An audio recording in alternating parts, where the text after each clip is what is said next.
So as you can see here, go to photography plans, 20 gigabyte, manage plan, uh, and change to paying for an entire year. And if you do that, that will allow you to what you call it, save money, which is nice.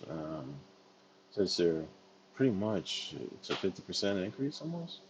Like we're going from $9 to 14, almost $15, somewhere in there. So you can save a nice chunk. I mean, every little bit helps. If you have trouble, like I did, it didn't show me the new plan, so I asked, "Hey, can I change to yearly?"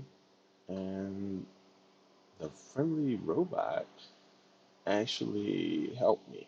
Um, I asked it, and it basically said, "Yeah, see right here.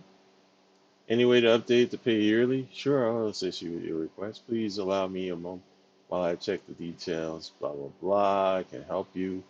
And should I proceed with the changes? Yes, thank you."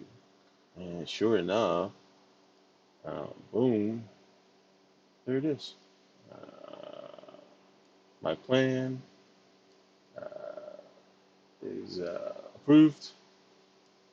And it says it's approval portal. Here's a plan. I had to go type back in, and there it is, approved. Hopefully uh, none of that information I left visible matters anymore. But there it is. It's paid for. I'm done. Bam. So saved me eh, from the upgrade monster. I don't know how long this will last, but I'm back to it's right around 120, under $30 with tax. Uh, divided by 12. There you go. It's not that bad. Um, to keep using the 20 gigabyte Photoshop, which is all I use.